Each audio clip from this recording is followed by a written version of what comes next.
Veselý z nového veselý. Premiérovi Českej republiky sa nechcelo zastupovať Českú republiku na slávnostnom pohrebe Nelsona Mandelu. Má predsa len veľa práce, nemôže sa len tak mírnych, zdírnych zbaliť, ako napríklad taký americký, francúzsky alebo dajme tomu nemecký prezident a tajtrlákať sa niekde po výletoch v Afrike.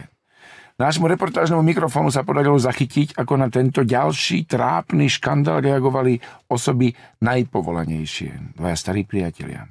Nahrávalo sa tentokrát na netradičnom mieste, a to v nebi.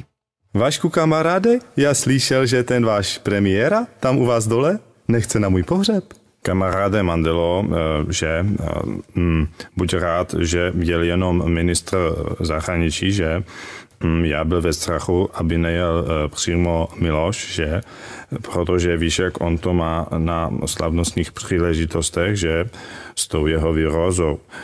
To bych se třás, aby nebyl průšvih, že? Aby ti tu rakev ještě nepoblinkal, že?